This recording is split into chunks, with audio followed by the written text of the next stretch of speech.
नमस्कार मित्रों, मैं हूं राकेश जल। आज फिर आपसे बातचीत का मन हुआ तो आ गया।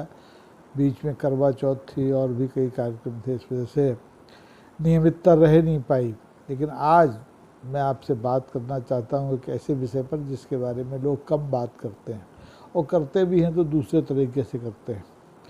मैं कभी कभी सोचता हूं मित्रों, यदि मैं पटकथा लेखक होता तो मैं डायलॉग लिखता सलमान खान के लिए, लॉरेंस बिश्नोई के लिए, कि सल्लू, लॉरेंस तुम्हें जीने नहीं देगा और हम चाहने वाले लोग तुझे मरने नहीं देंगे। अगर मैं गीतकार होता आनंद बख्शी की तरह, तो मैं गीत लिखता कि सल्लू तेरी जान का दुश्मन हाय हाय, लॉरेंस तेरी जान का दुश्मन हाय हाय, सल्लू तेरी जान के दुश्मन हाय हाय, लॉरेंस तेरी जान के दुश्मन हाय हाय।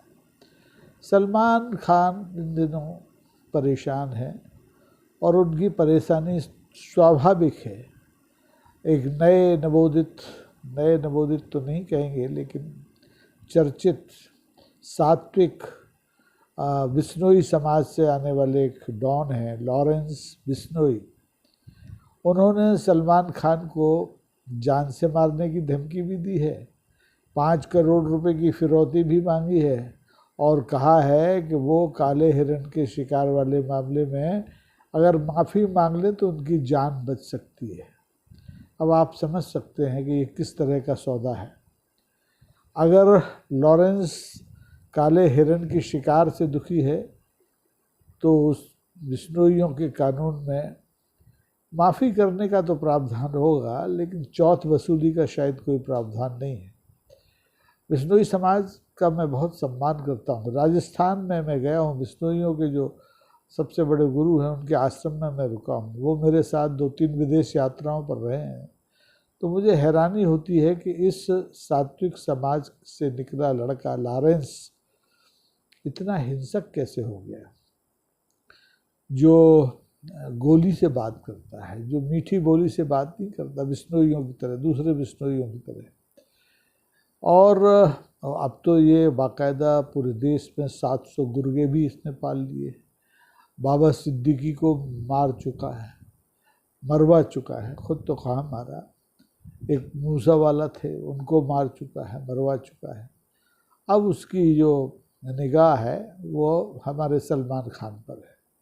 सलमान खान के बारे में बहुत सी बातें हैं, अच्छी भी हैं, बुरी भी हैं, लेकिन मैं तो एक कलाकार के रूप में जब सलमान को देखता हूँ तो मुझे बड़ा अच्छा लगता है।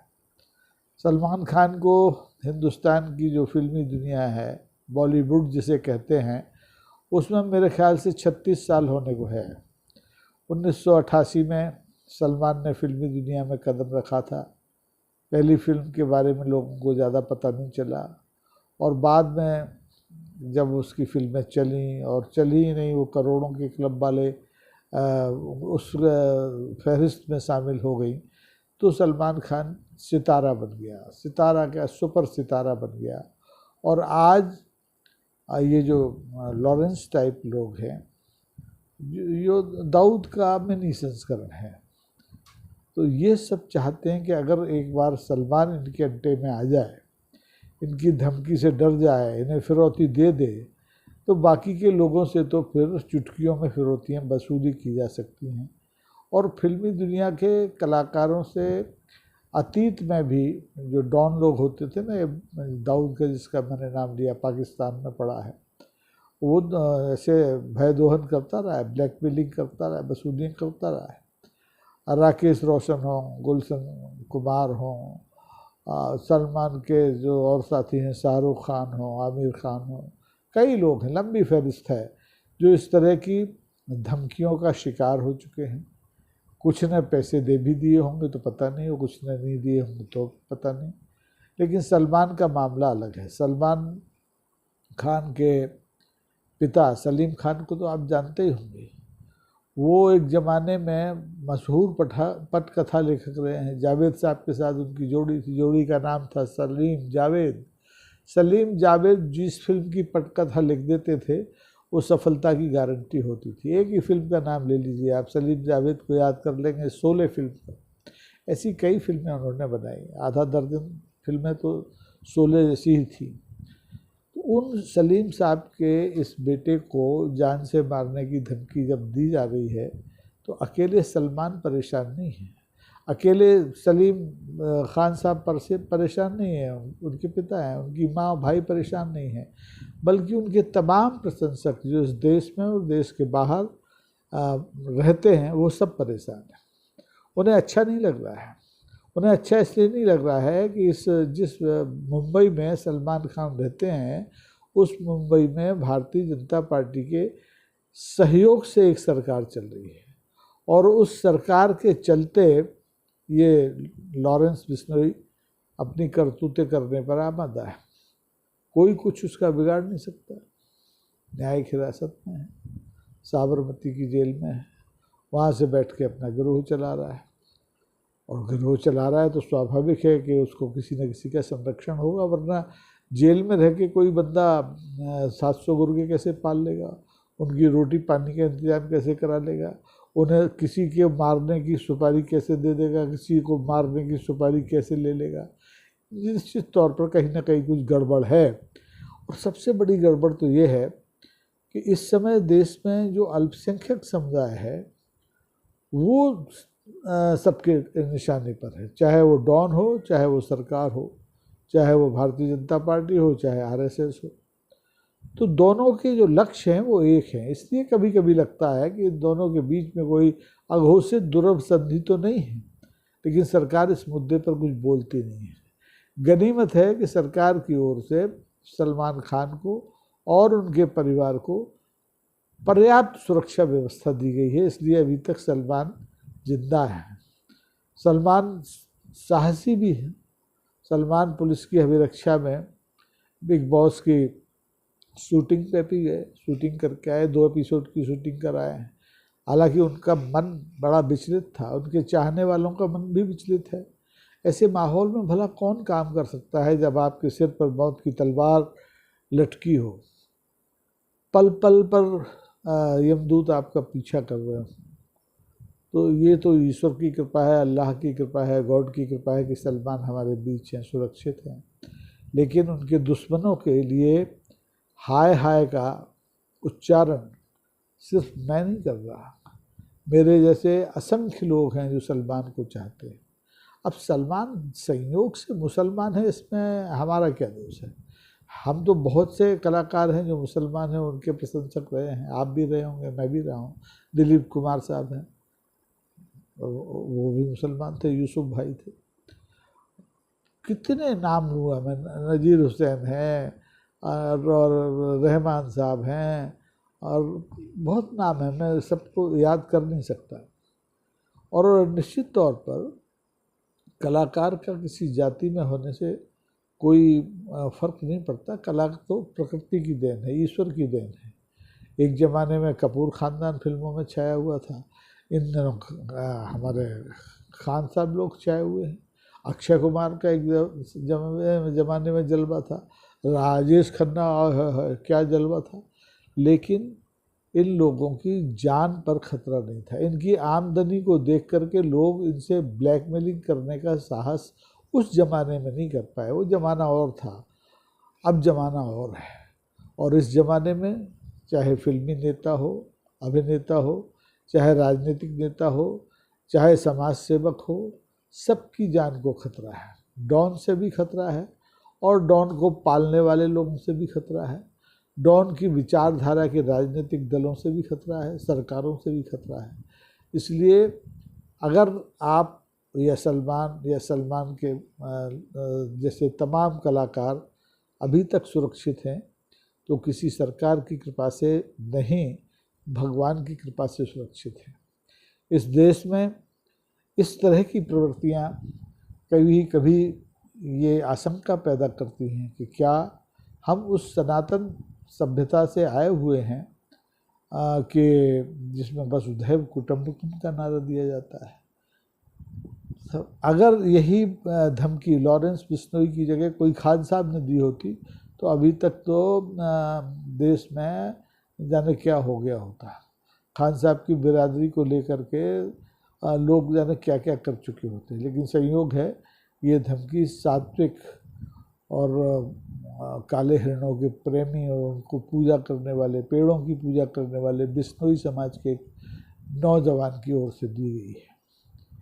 अब लॉरेंस के मन में क्या है, कौन सी ग्रंथि है जो सलमान की जान के वो दुश्मन बने हैं, सलमान के दोस्तों की जान के दुश्मन बने हैं, ये तो भगवान जाने। ये तो उनसे बैठ के बात करके ही पता चल सकता है। लेकिन ना मैं उनसे बात कर सकता हूँ, ना आप उनसे बात कर सकते हैं। अब आप और हम तो होते क्या, सरकार उनसे बात नहीं कर पा रही है। सरकार लगातार सलमान को सुरक्षा तो दे रही है, लेकिन लॉरेंस की जुबान को बंद नहीं कर पा रही। उसके गुर्गे लगातार मीडिया पर आकर के प्रत्यक्ष और परोक्ष रूप से लोगों को धमका रहे हैं, लोगों को मार रहे हैं। आतंक एक तरह का पूरे देश में जो बौद्धिक वर्ग है, जो कलाकार वर्ग है, उसके बीच में छाया हुआ है। आतंकवाद तो एक विचारधारा है, इससे हम लड़ रहे हैं, सदियों से लड़ रहे हैं और आज़ादी के बाद से भी लड़ रहे हैं। और पिछले 40-50 साल से तो आतंकवाद हमारे लिए बहुत खतरनाक समस्या बन गया है। हमारे दो प्रधानमंत्रियों की जान ले चुका है आतंकवाद। और इसी आतंकवाद के मुद्दे पर अभी देखिए कनाडा से हमारे संबंध बिगड़ गए, पाकिस्तान से तो बिगड़े ही थे। जैसे तैसे सुधारने की कोशिश शुरू हुई थी अभी 2-4 दिन पहले, तो कल जम्मू कश्मीर में नई सरकार के बनते ही फिर आतंकवादियों ने 6-7 लोगों की जान ले ली। यानी ये जो बंदूक है ये अपना काम लगातार कर रही है, लेकिन सरकारें अपना काम शायद नहीं कर पा रही। इसीलिए हमारे सेना के जवान मरते हैं, हमारे निरीह नागरिक मरते हैं, हमारे कलाकार मरते हैं, हमारे जनप्रतिनिधि मरते हैं, हमारे पत्रकार मरते हैं, हमारे वो लोग मरते हैं जिन्हें सरकार अर्बन नक्सली कहती है। अब समस्या बहुत गंभीर हो गई है। इस समस्या पर कोई बात नहीं हो रही है, क्योंकि इस समय देश में महाराष्ट्र और झारखंड के चुनाव के, विधानसभा के चुनाव के साथ साथ 47 विधानसभा के उपचुनाव भी हो रहे हैं, कुछ लोकसभा सीटों के उपचुनाव भी हो रहे हैं। तो इस समय जो राजनीति है वो एक दूसरे की गांठ बांधने और गांठ खोलने में लगी हुई है। किसी को चिंता नहीं है कि लॉरेंस की धमकियों का पूरे समाज पर, पूरी मुंबई पर, पूरे कलाकारों पर क्या असर पड़ रहा है। हर बात पर बोलने वाले हमारे न तो केंद्रीय गृह मंत्री सलमान के मामले में बोले हैं, प्रधानमंत्री तो दूर की बात है, एक बार वो फ़ोन भी कर लेते अगर सलमान के पिता सलीम खान को, तो शायद उनको ढांढस बन जाता है। लेकिन ये क्या छोटी मोटी बातें, इनके लिए ना हमारे सरकार के पास समय है, ना हमारे गृह मंत्री के पास समय है, ना हमारे प्रधानमंत्री के पास समय है।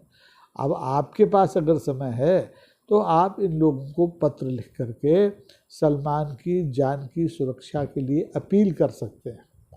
ये बहुत साधारण सा काम है। ईमेल कर सकते हैं, ईमेल करें, पोस्ट कार्ड डालें, अंतर्देशी डालें और रायशुमारी तमाम सारे सोशल प्लेटफॉर्म उन पर करें, लेकिन सरकार पर अपना दबाव बनाएं। अन्यथा ये पूरा समाज, केवल सलमान खान ही नहीं, केवल फिल्मी कलाकार ही नहीं, केवल चुने हुए नेता ही नहीं, बल्कि सभी लोग आतंक के साए में जीने के लिए मजबूर हो जाएंगे। और एक डरा हुआ समाज एक लोकतंत्र की रक्षा नहीं कर सकता, एक संविधान की रक्षा नहीं कर सकता। तो इस डर को निकालने के लिए ही हम सबको आगे आना पड़ेगा। चुनाव अपनी जगह चल रहा है, लेकिन ये मुद्दा भी इग्नोर नहीं किया जाना चाहिए। सबको इस मुद्दे पर बात करनी चाहिए, चाहे छोटा आदमी हो, चाहे बड़ा आदमी हो, चाहे सलमान को पसंद करने वाला हो, चाहे सलमान के खिलाफ उसके अभिनय को बिल्कुल ना पसंद करने वाला हो। बात सलमान की नहीं है, बात कलाकार समुदाय को आतंकित करके उसका भय दोहन करने की है। और ये कोशिशें निंदनीय हैं, घृणित हैं, और इन कोशिशों का पुरजोर विरोध मैं भी करता हूँ। आपको मौका मिले तो आप भी करिए, जिस जगह खड़े हैं वहाँ कीजिए। ये विरोध ही लोकतंत्र की रक्षा करेगा, आपकी निजी स्वतंत्रता की रक्षा करेगा, आपके जीवन की रक्षा करेगा। अगर आप सब लोग इस मुद्दे पर मौन हो गए तो आप तय मान करके चलिए कि आज सलमान के ऊपर खतरा मंडरा रहा है, उसकी जान को खतरा मंडरा रहा है, कल आम नागरिकों के ऊपर भी छोटे छोटे लॉरेंस इकाइयों में, ज़िलों में, मोहल्लों में पैदा हो जाएंगे और वो आपको धमकाएंगे, आपसे फिरौती मांगेंगे, आपसे चौथ मांगेंगे, तब आपका जीना दूभर हो जाएगा। इसलिए अभी वक्त है, जागिए और अपने काम में जुट जाइए। आज के लिए इतना ही, और अगर वही निवेदन पसंद आए तो लाइक कीजिए, और पसंद आए तो शेयर कीजिए, और ज़्यादा पसंद आए तो इसको सब्सक्राइब कर लीजिए, ताकि मैं और आप लगातार किसी न किसी मुद्दे पर बातचीत करते रहें। बहुत सी चीज़ें ऐसी होती हैं कि जो आपके मन में आप कहना नहीं चाहते, लेकिन संयोग से शायद आपकी बात मेरे ज़रिए ईश्वर कहलवा लेता हूँ। इस सिलसिले को कायम रखिए। धन्यवाद। शुभ रात्रि।